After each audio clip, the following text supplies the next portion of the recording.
Hi everyone, it's Dziewisz of Active Personal Fitness. Many of my clients, when they first come to me, are having issues with tight hamstrings, whether they realize it or not. They may be coming to me for weight loss or to get ready for a 5K, but when I do my first assessment on them, I notice that their hamstring flexibility is subpar at best.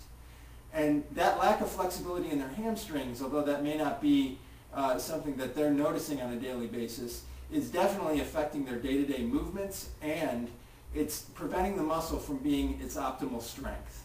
A muscle has to be, there's an optimal length for every muscle, and if the muscle is too tight, or conversely if the muscle is too loose and hyperflexible, then the strength that that muscle can generate is going to be limited. So it's important for even getting around on a day-to-day basis, or for somebody who's trying to run a 5K or do a certain weight on their squats or their deadlifts, to have that optimal length and to incorporate stretching every day. So I put together a handful of stretches for your hamstring muscles to help you improve that flexibility in that area and improve your functioning every day.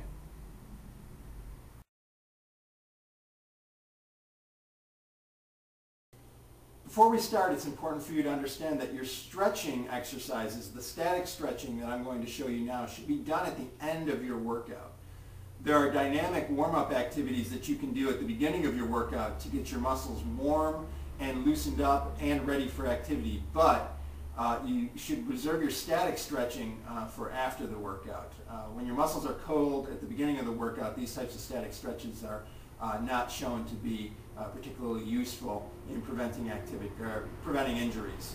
So the first thing I'm going to have you do is just stand with your feet shoulder width apart. And you're going to bend at your knee all the way down to the ground and put your fingertips on the ground.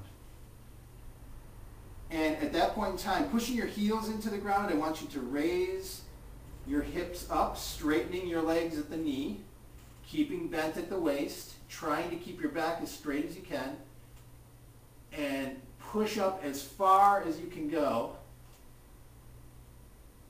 holding that position for up to 20 seconds. And then releasing back down. And going back up again, this time trying to go a little bit further. Extending your legs at the knee. Feeling a really good stretch back here. Keeping those fingers in contact with the ground. And lower back down. Second stretch that I want to show you. We're going to take one foot over the other. So in this case, we'll take your left foot, put it in front of your right, keeping your right leg straight. Left leg is relaxed and slightly bent, basically helping to hold the right leg in place so that you don't bend the knee forward as you lean down. And then keeping your back straight, shoulders pulled back, I just want you to bend forward, almost like bowing like a waiter would. As low as you can go, keeping your shoulders back and pushing your chest down, and then stand back up. Again, holding that for about 20 seconds, and then repeating on the other side.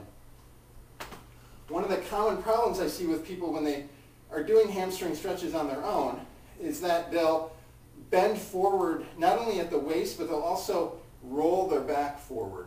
And what that would look like, and again, this is not the stretch I want you to do, but this is a common mistake, would be to reach down to your toes, and rather than just keeping your back absolutely straight and bending at the waist, then there's this big roll forward in the lower back, in the upper and lower back. That does stretch out the muscles in your upper and lower back. However, it does not do anything more for your hamstrings if you actually roll yourself forward trying to get down to your toes. So the true measure of your hamstring flexibility is how low you can take your chest, keeping your shoulders back as you bend forward.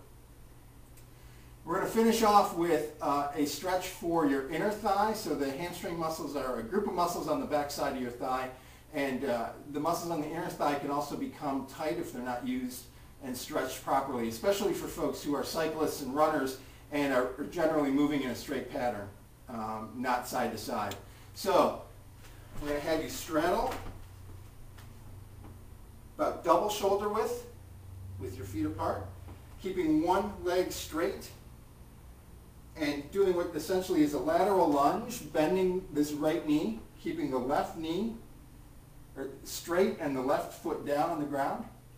And as soon as you come down low here, you're going to feel a good stretch on the inside of your thigh. Trying not to lean on my knee, but it's okay if I do. And also just watching that my knee on the right hand side here doesn't come too far forward and stays in a good lunge position with my weight back on my heel. Come back up and I'm going to take it over to the other side. Feet are double shoulder width apart. Toes pointed out just slightly. And feel that good stretch on the inside of the thigh. Come back to the center. Stand up. And of course you can always do a static hold, the basic toe touch that I was demonstrating before. Just making sure that you don't roll forward from your back. Keep your tailbone pressed out and sort of tilted toward the ceiling.